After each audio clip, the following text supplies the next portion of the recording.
Happy Monday, everyone. I'm super pumped to be going live with Mark Wildman of Wildman Athletica. He's been a coaching colleague of mine for over a decade now, and we've been facilitating live retreats globally. It's been amazing. We just finished a retreat on Orcas Island. It was a 5-day training retreat. And the things that we're going to be talking about today are things like the things we cover, which are striking patterns and throwing patterns, which are the main thing that clubs and mace are really beneficial for. We're going to be talking about functional movement coaching and functional movement training and how it differs from conventional training. And we're also going to be talking about self-coaching. There's a huge trend in the movement world where now people can purchase all their own equipment, have it all at home. They can work out in the privacy of their own home, and they actually get better results because they're more consistent. They no longer have to drive to a facility. They no longer have to get in the car, have that hour of travel time on either end of the class, or rely on other people's schedules. They can now train in the privacy of their own home on their own schedule. And I've seen adherence levels go up drastically. So we do want to touch on self-coaching because we do a lot of work in developing content to provide for our students so that they now, and I'll recap all those topics with him as well. All right, here we go. He has joined. He's getting into the live. And there we go. Hey, Mark, how's it going? Good.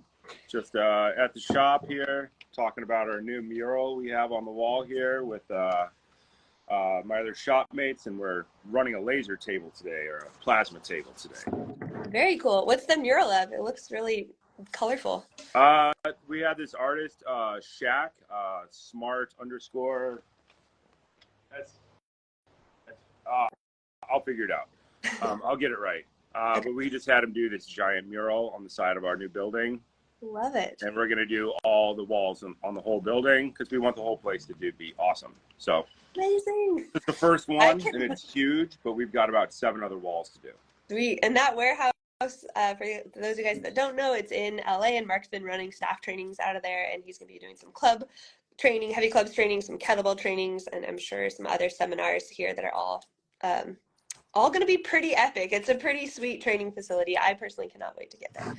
So, Mark, it's huge, as you can see by the size of this thing. We're going to have aerial rigs in here. We have one flying aerial rig in here now. And a flying aerial rig is like a climbing harness. Oh, the sun's about to peek right over this edge.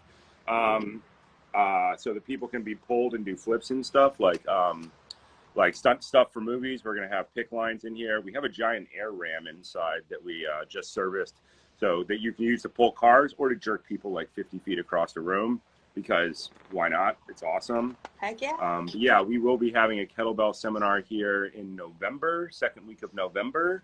We're waiting on a whole giant new shipment of kettlebells from Bells of Steel to show up.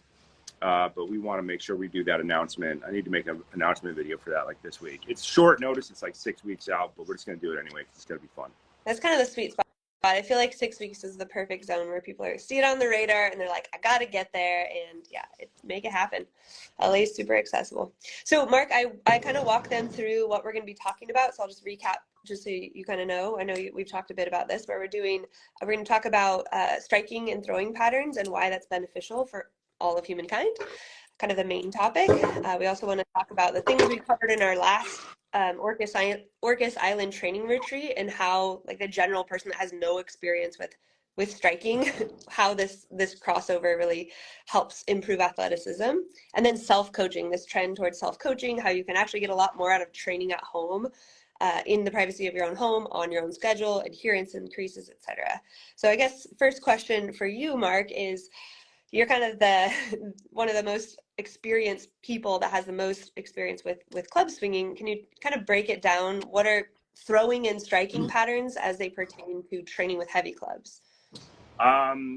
Humans are humans for a reason. It's because we have thumbs and our hand does this specific shape, which allows us to hold on to levers, and levers allow humans to do everything that defines us as humans, whether it be building things using hammers, axes, shovels, planing tools. All of those are levers in some way, and that is responsible for all of human history. And then the first thing that we actually did as humans was throw things, either originally rocks or throwing sticks like a runga, if you're thinking about it in terms of like primitive African Stone Age throwing implements, into things like atlatls. All of those are throwing patterns, and throwing patterns and thumbs make us unique in the animal kingdom. They define us for building, they defined us for hunting.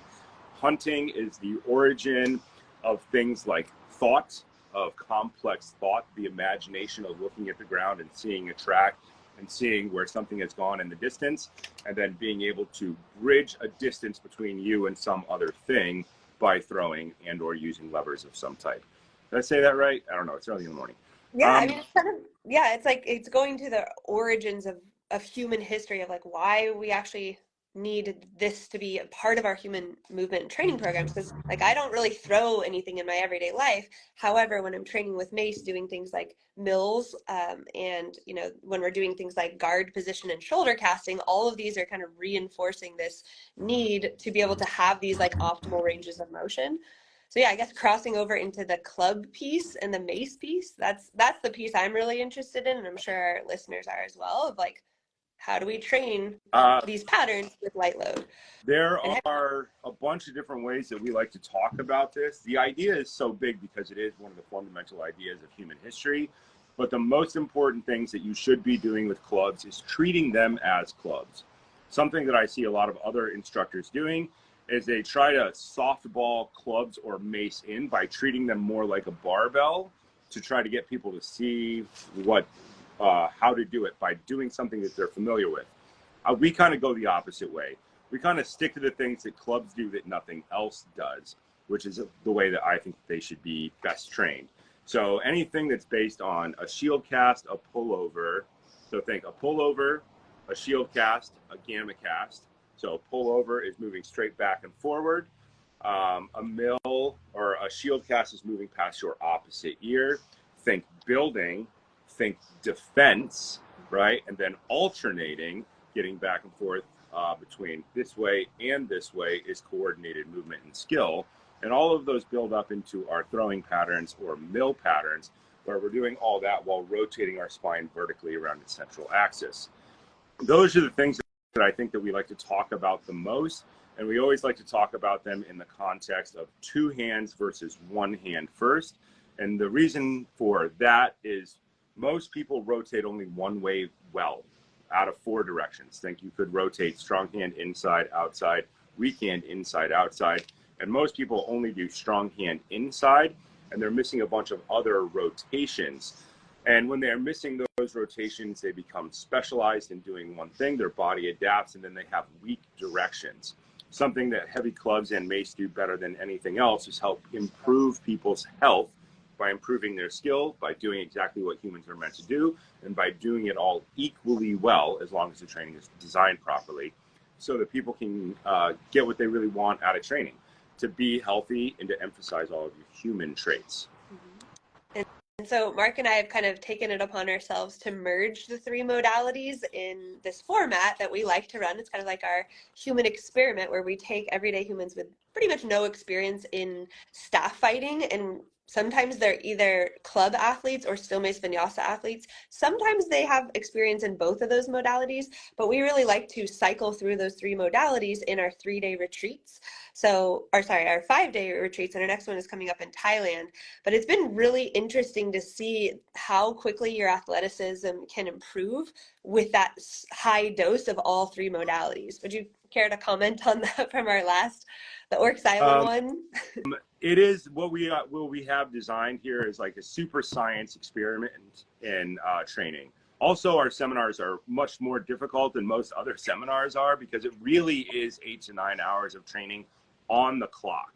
There's not a lot of like hanging out free time in the middle of the day. We start at 8:30. We do an hour of staff. We go immediately into an hour of mace. We do an hour of heavy club, and we roll this cycle over and over and over again, because we're running into a bunch of different learning techniques when we design this. Super light, infinite complexity with staff, and then long lever, lightweight, but into stepping patterns with mace, and then symmetrical feet, heavyweight with heavy club. By running back and forth, you're doing all of these different ideas in this loop. We essentially are tricking the brain into thinking it has a lot more experience than it otherwise could. So we're optimizing learning technique. We're using about 7 different types of learning technique in the seminar, but just the format is one of them, where it rolls in infinite where it rolls upwards in complexity every day for a basic amount of time. I don't know, I've never seen any other seminars like this. This comes after about 20, 25 years of me being a real nerd and going to dozens of seminars of different types and seeing what works with seminars and what doesn't work with seminars. The thing that does not work with something like this is like a 4-hour block on one thing, because people will fry out.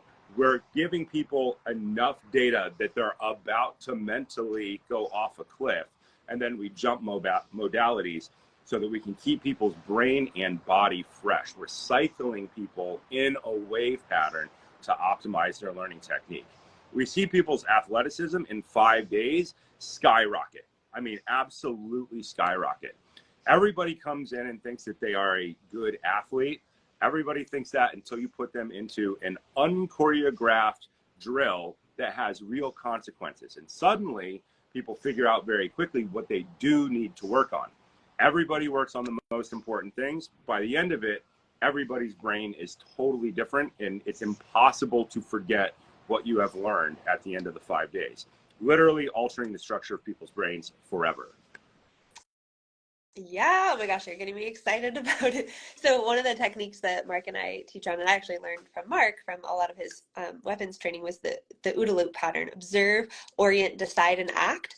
And so I've found with our female athletes, generally we have a pretty good mix of female and male athletes in our 5-day training retreats. Always half and half. I have no idea why. It's always half and half. Yeah, but what I was going to say though is that even if people are kind of questioning the staff relevancy or like how we teach it, which we had at our last seminar for sure, or our last retreat, we are training the skill set of observe what's happening, orient your body in a way that you can protect your skull from getting crushed by the staff or your opponent or your partner, orient, decide, make a decision, incorporate all of the club mechanics and things that you've learned, and then act. So I really enjoyed that piece of it, the whole like neural flooding thing. It's like this stuff isn't really taught anywhere else, and it really brings me into flow state just to be able to coach it and see our students grow. It is amazing to me that absolutely nobody is teaching this way. So what I have found in my entire life of doing martial arts and everything else is that a lot of people think that they're Batman, and the second you put them into an unchoreographed drill, training will disappear. People will come in with 20 years of training and they will instantly be just like everybody else because they've never been required to actually observe, orient, decide, and act against untrained people. So this is something that's unique in the world of martial arts. Aikido guys know exactly what somebody else is going to do in Aikido drill and they can respond appropriately. But oftentimes if you take somebody with one type of martial arts training and you put them up against somebody of a different type of martial art, the starting cues, the things that tell people what to do, the opening movements of the body are different. In our program design, we very specifically we'll have some people who have 20 years of experience with military guys.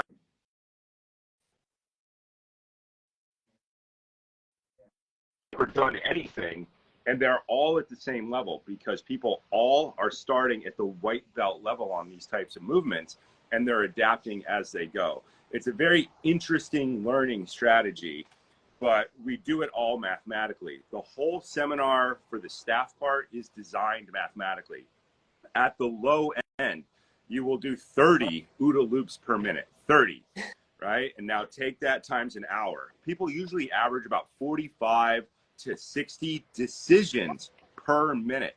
So in 10 minutes, we're getting 60 times 10. We're getting 600 decisions, right? That's just in 10 minutes. So over the course of the whole week, people at the low end will make 15,000 decisions, but usually at the high end, they're topping 20,000 decisions. So when you make so many decisions, your brain's getting a ton of data. It is drawing a bunch of conclusions that it can never forget. The sampling size, this is the pure nerd science of it. The sampling size of what's going on is so much that people absolutely cannot fail to learn. They cannot fail to learn. They absolutely have to learn. There's no way out. The whole thing is designed mathematically with all of these different patterns in it. There's no way out. Nobody gets out with being substantially different and better for absolutely ever. And I just want to touch on, because I get a lot of questions. People want to know when they're traveling all the way to Thailand, like our Thailand retreats, January 22nd through the 27th. They want to know what to expect. So I do want to answer some of the questions I've been getting about the retreat. So first thing, people are like, how do I train for it? What's the best program to do? I give you guys a month free of my on-demand library, but I highly recommend you're working with Mark's program. You have a couple heavy club programs. What would be the best one Basis for them? of Strength program, levels 1 through 4, with like at least 3 weights, right? You could do it 3 days a week, but it really helps to be more prepared because of the volume inside of this seminar. Your hands need to be prepared, so you should definitely be doing a basis of strength program, probably 3 days a week. You should be doing a summer program, I would say at least 4 to 5 days a week, because I think that's the light, high intensity. Summer's actually the mean one. People don't know this. Summer's the mean one. My programs are heavier but less foot movement. And then the staff stuff, most people aren't going to be able to prep for very effectively without somebody else who already knows what to do. But the better your hands are trained to operate levers, the better it's going to go. You should definitely do something like kettlebell clean and press as well, just to build up your overall structural endurance, and a swing program. So think kettlebell swing, kettlebell clean and press. If you have time, get-ups, basis of strength two-handed club program, probably at least 2 to 3 days a week with at least 3 different weights, and focus on levels 1 to 4, and then summer stuff. These seminars are not as cuddly and fuzzy as other people's seminars are. Like, I went to a seminar and they only trained 4 hours a day, and it blew my mind. I was like, what are you guys doing? It was mostly just vacation. Ours is like vacation with 9 hours of psychotic training in the middle. Take the vacation after. Yeah, you take a vacation after. You stay in Thailand for another 5 days, and you rent a motorcycle, and you go to an elephant sanctuary, and you go to the beach, and you relax. But the 5 days that you're actually at training is, everybody's up at 7 having coffee together, having breakfast together. We train on the clock. We go to lunch together. We come back. We train until what are we topping out in Thailand? 5:36. Yeah. 5. Then you have the night. We have dinner together. Sometimes we're going off site. Like there's variations day to day on like where we're eating, we go to a white temple or some sort of I don't know if we're going back to the white temple, but we do go to an off-site excursion as well. We plan for that to be on your low day. So everything's kind of programmed on a wave. You're going to get there. It's going to be kind of reducing jet lag on day 1. We just want to get your hands on the tools, expose you to the modality. Do expect to train on that first day.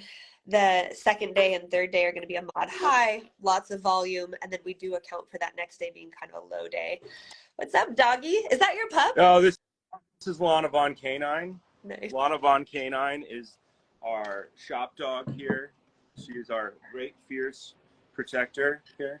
Nice. But she likes to wander around and sit at my feet everywhere I go all day. So every time I turn around, she's underneath my feet. So she's sitting here right on the bottom of this chair right here, just looking backwards to make sure nothing sneaks up on me. Nice. I'm glad you have your 4-legged companion there at the new shop. Yeah.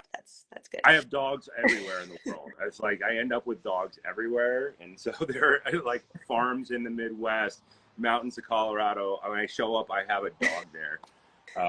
That's really somebody else's dog, but I get adopted when I'm there into the pack. Cool. The cool thing about Thailand coming up is the 2 temples that are on either side of the valley. So at the training location right up the mountain, there's this massive, beautiful temple. It is huge. I mean, it is big. It is the size of it's the size of the Glasgow Cathedral if you're from Europe, right? It's massive.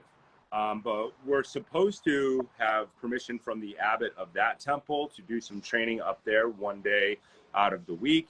And then there's a competing temple on the other side of the valley. If you look from one temple, you can see the other side of the valley. There's a giant, like 50-foot golden Buddha statue. And we're supposed to have permission to train there as well. Obviously, that could all change based on the schedules of the temple or whatnot, but getting to fly to the other side of the planet and do a bunch of cool training and then have it be a life-changing experience and go to these beautiful locations and learn to train is an absolutely awesome opportunity. Last year when we went into the big temple, the first thing we did was walk in, and I do this everywhere I go. I look at the wall, and what did you see on the wall? You saw representations of staff, mace, club, and machete carved into the wall of the temple. I took a ton of pictures of them. Maybe I'll post them up here on Instagram again.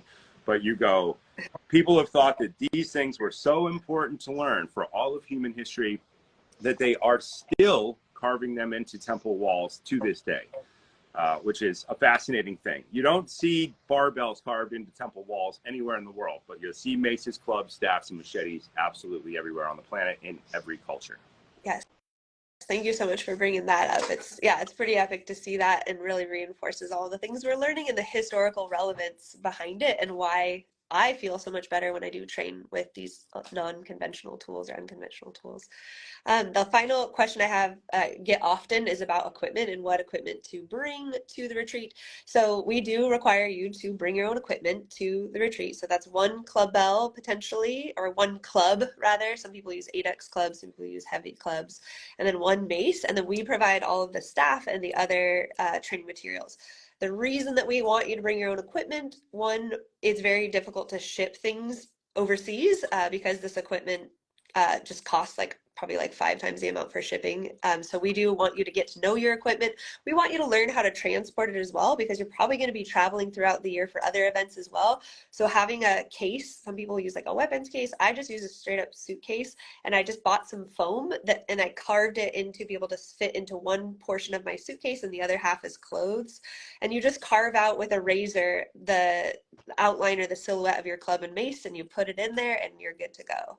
Any feedback on traveling with your mace and club and the why? I have my Adex club system, the Wildman Adex club. I put it in a Pelican 1510 case, which is the carry-on size rolling case with a handle, so that I have all the weights that I need. I do not carry it on, I check it in, but it's still nice and small.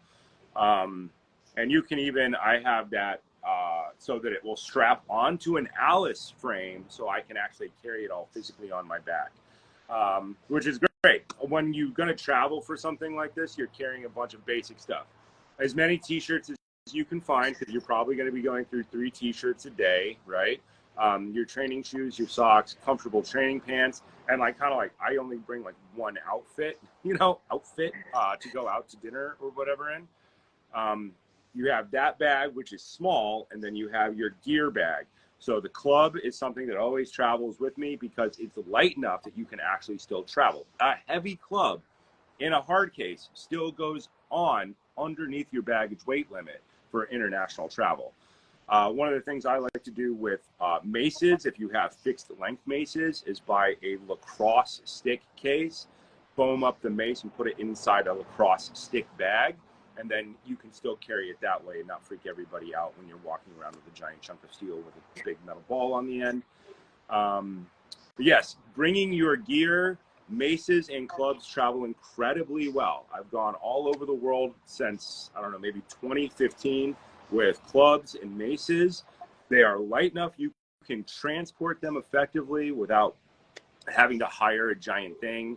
And they all go on. It's easier to get maces and clubs on as a second bag on your flight than it is to ship them anywhere ever. Shipping is a nightmare. Putting it on the plane underneath a 50-pound box for international is totally fine and nice and easy. Bringing your gear is important. Your gear is your gear, and you should learn how to work with it, what your gear is. And different people have different preferences. I have sexy maces and custom clubs and all kinds of other stuff. But you should learn to love your gear, and it should go with you places. You should learn to love it. Something that you see a lot in martial arts is you have your training stick or your whatever. And the concept is that, you used to hear back in the 80s is your energy goes into it by how much you train with it. And whether or not you believe in that, it doesn't matter.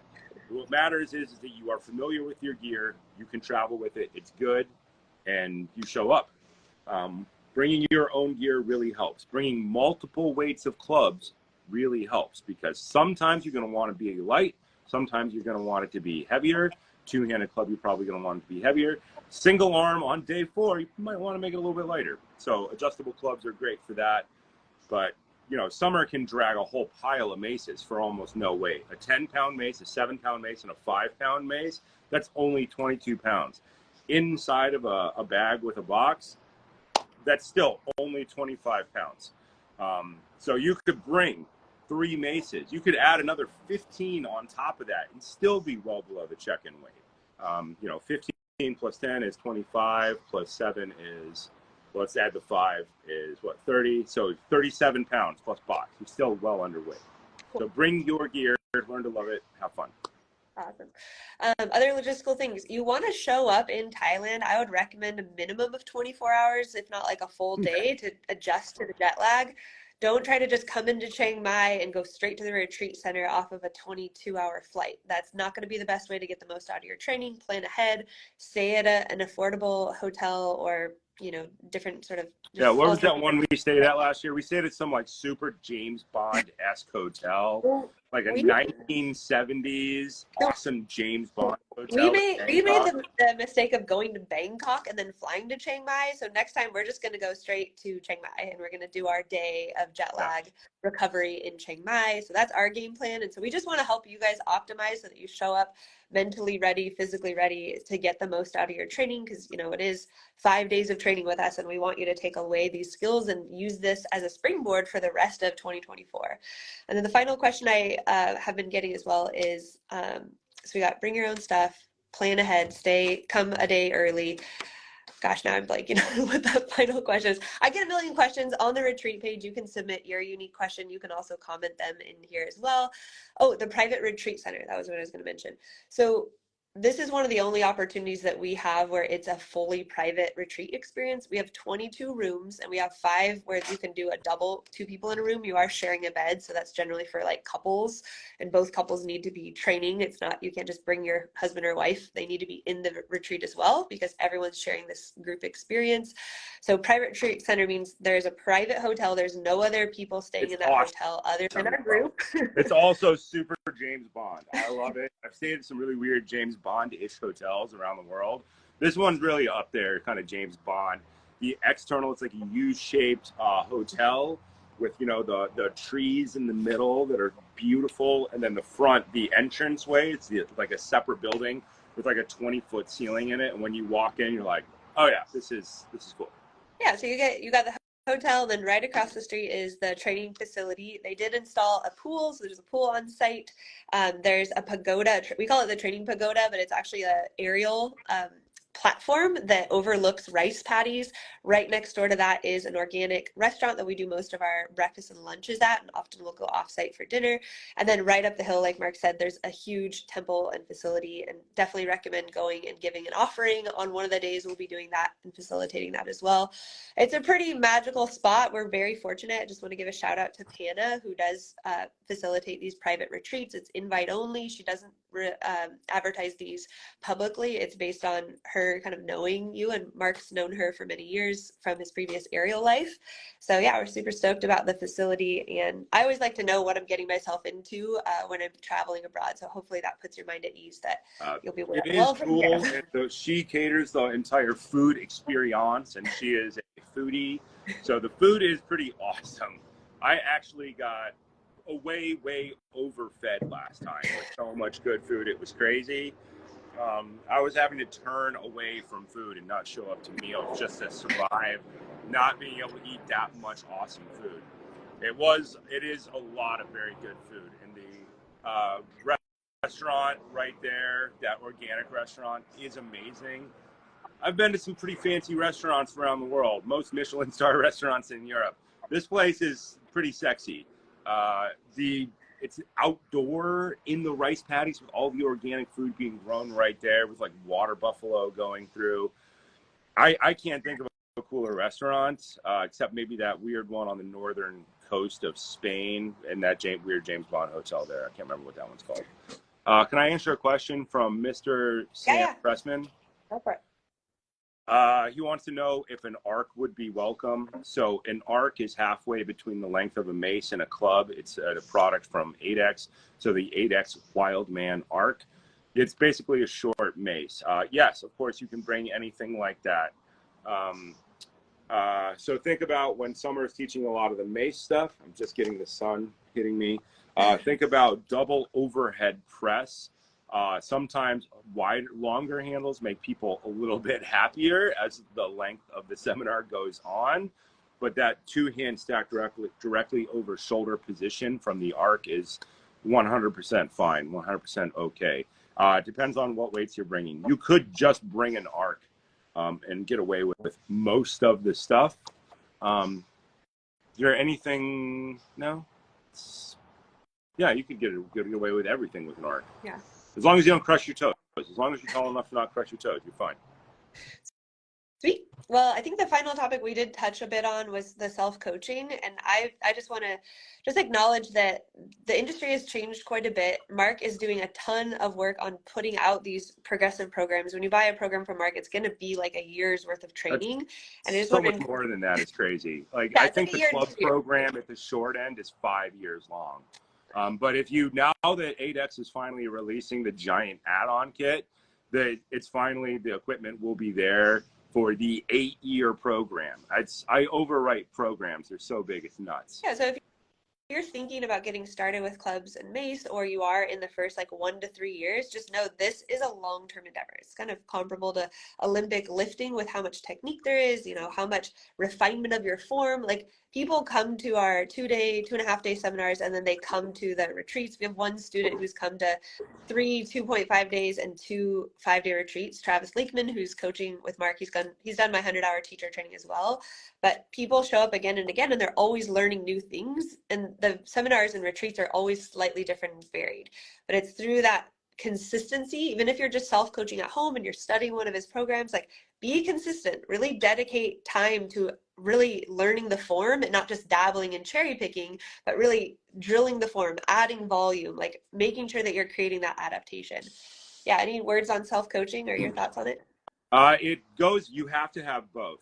I write these big programs, Summer writes these big programs so that you can start to do it. You can track your data over the course of years. But the Basis of Strength program has 7 levels, 6 workouts per level per weight. That's 42 workouts per weight. And guys are probably going to start with a 15, but you are not done until you can do a 50, guys. You are not done until you can do a 50. Ladies, probably going to start in the 10-pound range, not done until they can do 30 to 35, depending on frame size. You can keep going forever. Most people at some point, it definitely helps them to show up at a seminar, because we have a lot of very prepared people show up. But here's the thing about self-coaching. You don't know what you don't know. So people show up to seminars with very predictable things. Everybody's mill can be better. Everybody's mill can be better. Everybody's shield cast can be better. Everybody's order position can be better. And everybody's squat, you will not get out of this seminar without a drastically improved squat technique. Everybody thinks that they are doing fantastic because they are training. That is good. But we can always be better. So you absolutely have to self-coach. You have to do the training. You have to think about it. You have to write it down. And then at some point, you should show up and go to seminars. I mean, Travis Lakeman has showed up to the last 5 seminars. His technique looks pretty solid now. The last seminar we did at Orcas Island, we just hammer everybody's technique, and nobody gets out of there without being drastically improved. That increase in technique is what will allow you to go up in weight and get more out of your training for less time input. Better structure. It is just like Olympic lifting. At some point, you need a coach to help you adjust little tiny things and how your hand is working, where your shoulder position is, everything about that. And you just keep stacking up and stacking up and stacking up. So self-coach, absolutely required. Tracking data, you should definitely be doing it. Build out forever. You're not done. When you get to an 80-pound club for the 2-hand program, consider yourself done. Until then, start with where you're at and do what you need to do. And same thing with Summer's program. Summer's program is infinitely large because you can just keep stacking up that program over and over and over again. It does work better with an Adex Mace because you can add 1.25 pounds to an Adex Mace and repeat her whole training again, and then add 1.25 pounds and repeat it again, and keep going and keep going and keep going. The reason me and Summer are such nerds and hang out and think about all this stuff is because we are both the same kind of training nerd, where we write programs that are specifically designed to make you better. We don't do 6-week programs. There are some 6-week short introduction things, but they are introductions to this much, much, much larger idea. You should be able to train for the rest of your life while always getting better. I got to sit down and with Summer, and we got to figure out how to coach through back and forth our 2 programs together, because I have like 10 programs that line up in a specific order, and she's got this massive club Mace yoga, steel Mace vinyasa yoga, which they are both these massive lifelong strategies. But you should easily be able to get 10 years of training between me and Summer without even questioning, for basically no money. The input on equipment is ridiculously low. Yeah. I find the sweet spot, like for my students with steel mace vinyasa, like I see the biggest changes between, I would say between year 1 and 2, if they're consistently training steel mace vinyasa classes, like the general preparedness classes, we're training complexity. So we're seeing that change and shift between year 1 and 2, and then they just get drastically better after year 2. But it's like, it is not an overnight training modality. Like you really have to put in the time and the repetitions for your nervous system to adapt. What's your opinion? Answer this question from Billy. Yeah, what's it say? So what is your opinion about the coiling the core, and is it helpful in terms of developing athleticism and power? Billy, absolutely. So coiling the core is very popularized by WEC method, if I'm correct, right? I hear this all the time because my buddy Will Safford from Order in Progress, we're constantly talking about this. Coiling the core refers to basically the X of the body and how the X of the body is used. So think hand, elbow, shoulder, across the core, hip, knee, ankle. Everything you do with me in Summer is some version of coiling the core. The reason I say you start with a 15 and you get to the 50-pound club is because there's absolutely no way that you can avoid coiling the core when you get up in weight. So most people are trying to skip around coiling the core by doing all these positional cues, which is an excellent way to do it if you have somebody who can stand there and coach you specifically. Things that are fantastic for coiling the core. Absolutely anything with Mace. Absolutely anything with heavy club will teach you to coil the core. Creating milling patterns. These really over-exaggerated core coiling positions are great coaching cues that will eventually lead you to it, lead you to the idea, but you'll also get the idea from just doing it. Same thing that you'll get from Landmine University. All of this is coiling the core. It's just people are talking about it in a different way. The difference is me and Summer will never let you out. If you do the program, there is no way you can fail to learn to do that, because coiling the core is the fundamental aspect of all human movement. Every martial art in all of human history has talked about this ad infinitum. So yes, coiling the core, do it. You're going to get it no matter what if you do our programs. The difference is we're not going to say coiling the core all the time. We're not. We're just going to get it. It's just in there. It's like it's there. It's fundamental human movement. You can't escape. If you do Mason Club, you will learn it on accident. The thing is, in order to go up in weight, you have to track data and be better at it. That's what I see a lot of other people not doing, is the data tracking part and the predictable end goal part. And do it, like, yeah, you can't fail. It doesn't stop to it just coiling the core. Like when you're doing a mill, it's like you're coiling at the knee joint. You're getting that rotational movement in the knee, you're getting in the hip, you're getting in the ankle. So don't think of just, coiling the core. It's like train rotation throughout the entire kinetic chain, starting with knee all the way to the shoulder. Spine, shoulder, elbow. Have you learned mill?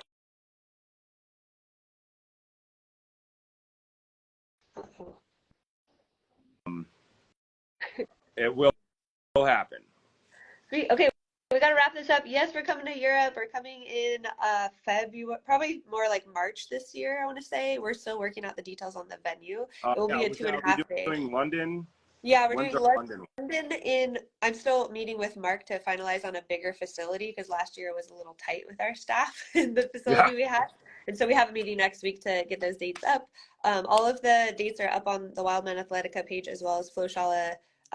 Flowshala.com/retreats has our retreats, and then we'll get the workshop tab. Thanks, Mark. Um, Go ahead. Final we're thought. going to have a kettlebell seminar here in Los Angeles at the warehouse. I think it's the second week of November. We're going to limit that down in size. It's not going to be like 50 people or anything. We're going to keep it at the 10 to 20 person range for that because we're still waiting on kettlebells to show up, and we're only going to release as many spots as we have kettlebells. To go for that, this is the third week of January is Thailand. Then we're going to have Europe. There will be a Sardinia one next year as well. That's just going to be me, probably not summer. And that one's probably going to be mostly staff. And there's going to be all kinds of stuff going on for 2024. And there's going to be a lot of kettlebell, club, and staff stuff. There's going to be the combinations and each individual thing broken down. More training is better. The more training you show up to, the better your overall quality of life gets. You should go to seminars forever. You should never stop. 2 a year for the rest of your life. 2 a year, bare minimum. Doesn't have to be a fitness seminar. It could be on bookbinding, right? But the goal of seminars is they are these mini hero's journeys where you find something, you prepare for it, you leave home, you go on some type of journey to get there, you go through the experience, you meet people, you get better, you learn what you don't know, and then you take all that back home to your normal life. 2 seminars for the rest of your life. That's really, I made that promise to myself, and I think maybe 2005. And I've done it every year except the COVID year, and your life gets infinitely better by doing that. Go to seminars. Doesn't have to be ours. Anybody's seminar. Go to seminars. Yoga seminars, aerial seminars, fight seminars, Aikido seminars, bookbinding seminars. I'm talking about bookbinding because my friend's at a bookbinding seminar right now. We're talking about bookbinding now. That's awesome. But you should always do seminars. Ride a horse, shoot a bow. I don't know. Take a dirt biking class. But go to seminars. All right, Mark, I got to wrap it up. Much appreciation to all of you guys for showing up. You can put comments down below. You can DM Mark and myself. We're happy to answer questions. Have a wonderful rest of your day. Thanks, guys.